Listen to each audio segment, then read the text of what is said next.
There's something different about this pumpkin patch near Whanganui. Beneath the sprawling vines, large pumpkins are being grown not for their orange flesh, but rather for their seeds. I met with sheep and beef farmers Clare and Grant Adkins to learn more.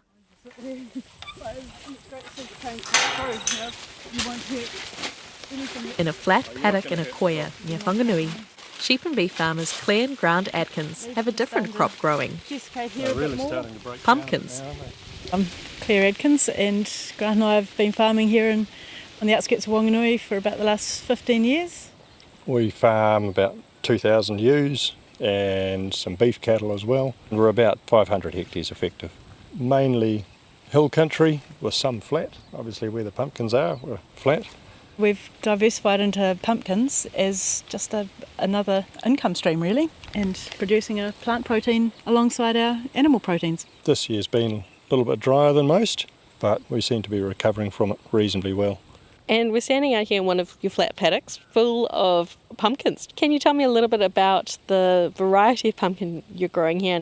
They're an Austrian type pumpkin and they're hull-less. The seed is a hull-less seed, which is quite unusual. The variety is Camillo, and we import the seed especially for growing for pumpkin seed. How many tonnes of pumpkins does that produce roughly? Tonnes of seed. Last year we grew about 12 tonnes. This year's not looking as good. I think we might only get about half of that, but that's farming, the joys of farming. It's a bit unpredictable. The Adkins took over the pumpkin growing business from another couple, Tom and Melissa Welsh, who we've previously had on the show at Country Life. Here's Tom back in 2019. We were looking at what could compete with dairying economically, and we were thinking, well, hang on a minute, let's explore New Zealand grown pumpkin seeds, and we couldn't find any New Zealand grown pumpkin seeds. The Adkins bought the plant and gear and began producing their own pumpkin seeds, flour and oil under the brand Summer Hill Seeds. Why pumpkins, you ask? We thought it might be a semi-retirement project. If our son comes home and wants to take on the sheep and beef side of things, we could help him out on some days and have the pumpkins as our income. But it was just the opportunity arose. We'd been looking at different things pretty much all our farming lives, really. This just came about because we knew the Welshes and Martin who were selling the business. Yeah, it felt right, so we just jumped in. Until all these leaves break down and things like that, we can't really see much. The pumpkins are quite hidden. You guys are expert at spotting them as we walked into the paddock. And they're quite different looking from your usual pumpkins you might find in the supermarket. They've got that lovely dark green, little bit of orange colouring as well. They're shaped a little bit more, almost like a basketball kind of size is how I'd describe them. Quite soccer ballish and very much a Halloween looking pumpkin. There's one over there that's got lovely green flecks on the yellow, but then there's one over here that's a real sunshine orange. They start out green like a courgette and then gradually go the lovely golden shades as they ripen. Do you mind cutting into one, showing us what it's like on the inside? Yeah. We can find a good candidate. How can you tell if they're ripe? Is it? Well, I think there's more brighter orangey yellow and closer to being ripe. And really, you can hear that. There's really hard skin. So I've just got to be a little bit careful I don't cut myself. They're called a naked pumpkin because unlike the ones that you buy in the supermarket where the seeds are surrounded by that white husk, these ones are naked within the pumpkin. But instead of having the white husk that is their protection, these ones have just got a super hard shell, which is their main source of protection. And a good farmer is never without a knife on his belt. Comes in handy, I suppose. So they take a bit of fighting to get into. So you can see these seeds are starting to turn green. When they're not ripe, the seed is quite white and they're starting to green up now. So that's a good sized seed. Yeah, it's nice and plump. It'll shrivel up a bit when we dry it. And so there's not as much flesh as well around it. And the flesh is very watery and gets quite stringy when they're mature. It just tastes like an unripe pumpkin. It's not something you actually want to eat. The pumpkin flesh and shell get discarded out the back of our harvesting machine, so they go straight back into the soil and melt down really quickly, so they're compost. We could get stock in to eat them, but we prefer not to put stock onto a paddock that's growing a crop for human consumption. Good to see these are starting to go green, so we're probably only a few weeks off harvest. Taste-wise, it's almost like walnut. It is. It's got that real nutty, especially as they get riper. They've got a very nutty flavour. I think you can say it tastes a little bit of sort of pea or Pea as well. something. Yeah, in I'm the getting back that. there, and that's that unripeness yet still. No, but that's lovely. I can imagine when that's fully ready to go. They're a good meal. Gorgeous. Yep. To grow the pumpkins, the paddock is cultivated, with additional hoeing later on to remove the weeds. Though not organic, the pumpkins grow spray-free. Once the leaves die off, it's time to harvest.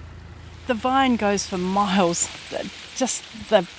Each plant is They just spread out, don't they, really? We only get to do the hand hoeing in December because literally only got a few weeks between germination and when they start tillering out and holding hands across the rows, and then you just have to walk away. There's nothing more you can do. Which is good. That's what you want, yeah. Especially when you've got other parts of the business and That's right. farm you're busy with. So the outside row planted comes down here where my foot is, and you can see how far they've spread across to the fence. It's probably a good 3-4 metres. Oh, easily, yeah. And then so they're doing each direction. All So, directions. yeah. Kind of radial almost, isn't it? It is. Yeah. Yeah. So there's quite a bit of trash on the ground when it comes to harvesting, as well as getting to that. That it is quite fibrous, and the leaves will die down. There've been these amazing big solar panels over the summer to put the goodness down into the fruit. They die, wither back. The vine becomes very fibrous and dried as well. And then we come in with a tractor with basically a back blade that rows the pumpkins up into rows. Grant, or another very useful local, comes in with the tractor and the harvester, drives over the top of those rows. They basically go around a great big drum with spikes on it, which pick up the pumpkins and load it into the harvester, which has a series of augers and knives that chop the pumpkins up into sort of roast-sized pieces, so to speak. And then through going past one of the augers, the seeds and small bits of flesh get pushed down through and separated from the big chunks. And so then we only take those seeds out of the paddock, and the chunks, as we've said, go out back into Chucked the paddock. out the back. Yeah. Well, shall we head back to the house to go and see what happens with these pumpkins and how you Sure. process the seeds? Absolutely. Good idea. Absolutely. From the paddock, it's back to the main farm, where the seeds get processed, graded, and the lesser quality seeds turned into flour and oil. Well, this is our pumpkin shed. Get these doors open so we can actually see what we're doing.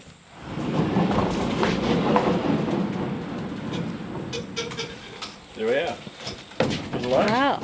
So what goes on in here? Well, the shed's had several lives already, really. When we moved here, we built it new, and it's been an implement shed, it's been a calf rearing shed. We really primped it up for the pumpkins. We laid the concrete floor and fully lined it, bird-proofed it, bought the machinery from Cannock Harvests with an addition of one new piece. So we've got turn of the 20th century machinery sitting right alongside 21st century machinery, and they both do an awesome job. Exactly what you're looking for. Yeah. And I'm seeing lots of bales. What am I looking at there? So that's seed from last year's harvest. So they're all fadges of seed, so they've all been dried and We can see some over here, I think. dried and stored. There's just going to open up a badge there. So they're all stored in half-ton bags. Oh gosh, look at them.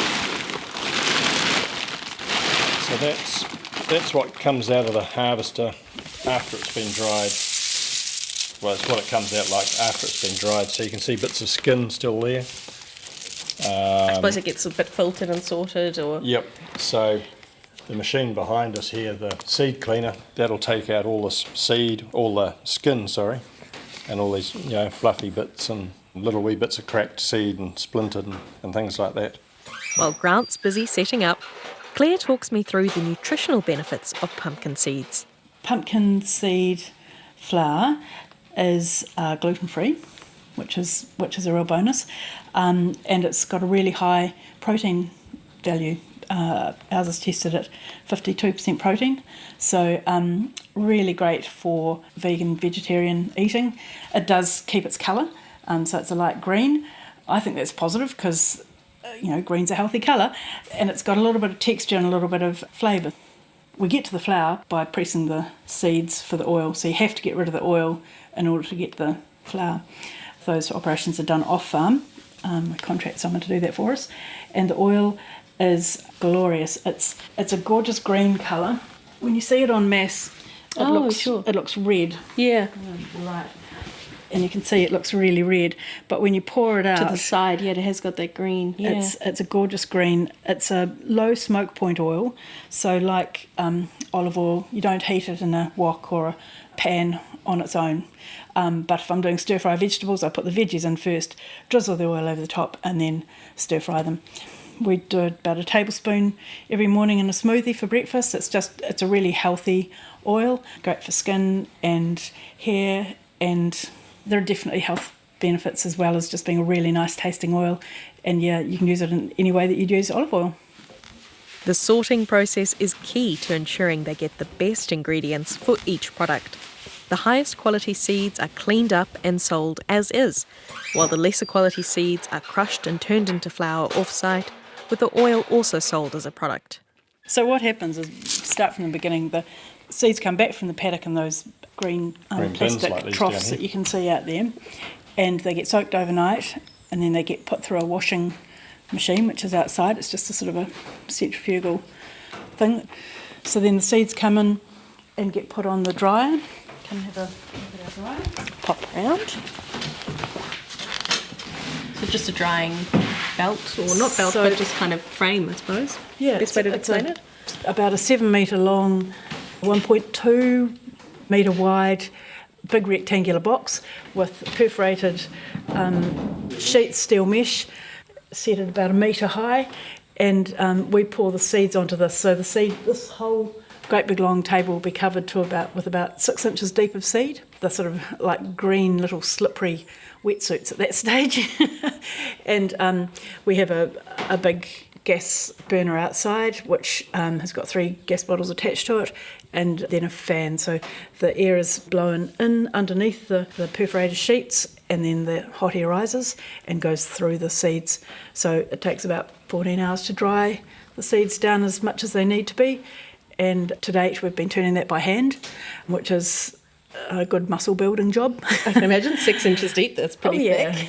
Yeah. I'm ready for arm wrestling by the end of the season. So yeah, that drying takes place this year. With any luck, we've got this homemade, again, purchased, made by us. It looks a bit like a Meccano version of a combine harvester, pretty much. It is electrified and will just roll its way down, tossing the seed or blending the seed as it goes backwards and forwards, and it will trip itself at the far end and work its way back. So we haven't tested it yet, and I'm really looking forward to it being a huge success and cutting down my muscle building activities. And just moving to the back of the shed, actually, I just noticed that you get this lovely smell. I presume from the pumpkin seeds, you can smell that oil coming through, which is so lovely. Yes. The bags that are ungraded, there's sort of quite a sweet sort of hay, if you stick your nose in there, quite a hay sort of meadowy.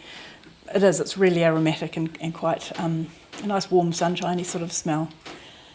So once we've taken the seeds off the dryer, we then put them through this beautiful antique seed cleaner, which is basically 3 different screens that we've got set up to sort the seed into A grade, B grade, C grade, and then off the back comes the tiny little weightless almost bits of skin and pumpkin skin.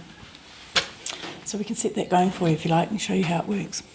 We have various people here from time to time, just looking around and all that. And this one guy came to us and said, "Oh, I actually know this machine personally." And he said, "I used to own it." And he gave us the full history of it. It was made in Christchurch, was used when seed growing was a major, farming enterprise down there. All the small seeds. Flaxseed. So then, all the small seeds. But then this machine got used in Shannon and Levin for the flaxseed operation. So it started out at Foxton with flax, and then it went to Massey because they were doing research into different seeds and all the rest. And this guy that we met had taken seeds to Massey to be cleaned and dressed, and when they sort of no longer had a use for it, they said to him, "Would you like to purchase it?" So he did. He then sold it on to the Welshes, and now it's come to us.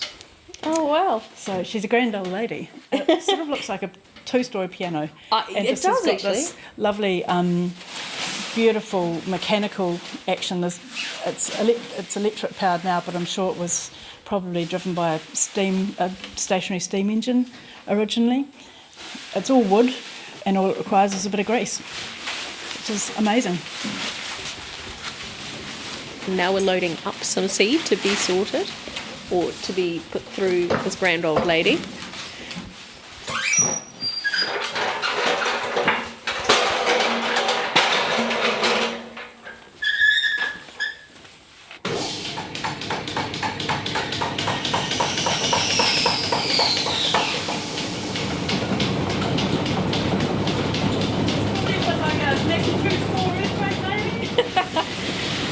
Oh, there it goes. So that rattling sound you can hear is the seed coming down through The various the various layers, and now you can see it starting to come out the front.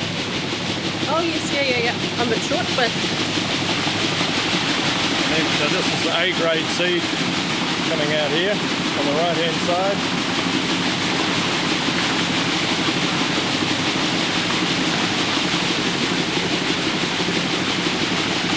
Smaller seed coming out on the left,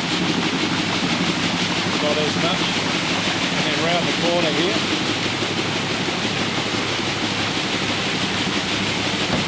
it's got little chips, little bits of seed. And then the next thing is very thin seed and skin, and little cracks and things like that that aren't really much good for anything.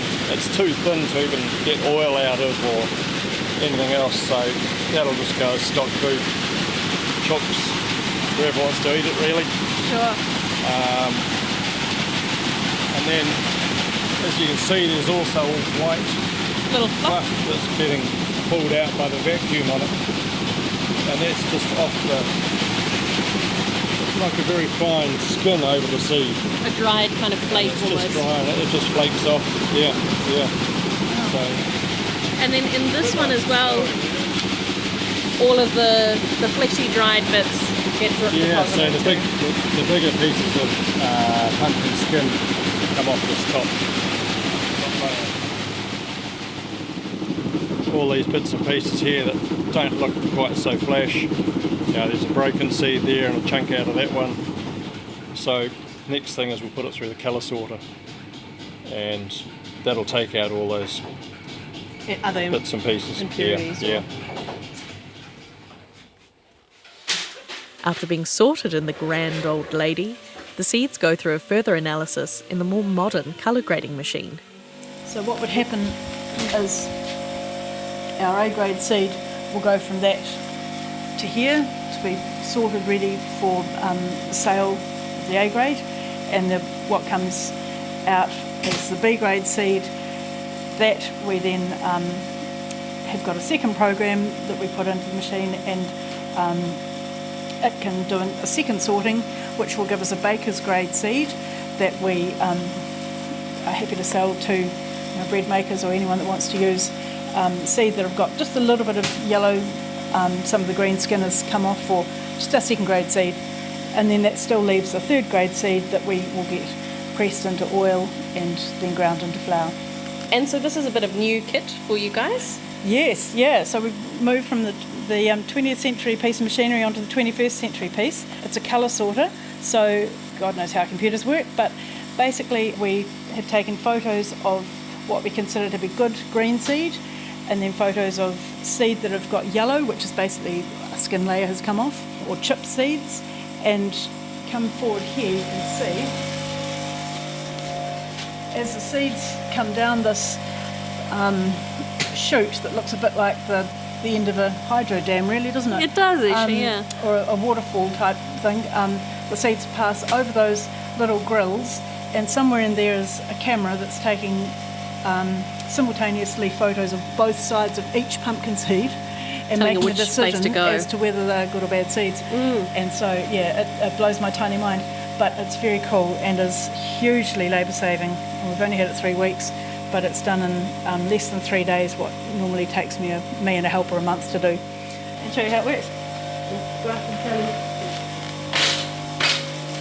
Claire's just climbing up the ladder, pouring it into the bins at the top, and then round the corner here you'll see up the top these little stainless steel trays here are actually vibrating. The seed just comes off in a single layer, and that popping you can hear is the compressed air shooting out the second seed. So all the good seed goes straight down to the bin, and all the seconds get diverted into a separate bag.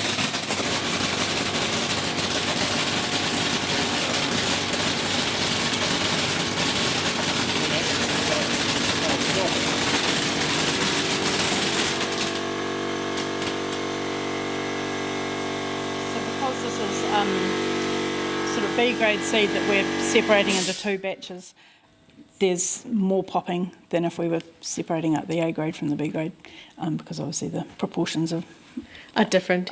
Yep.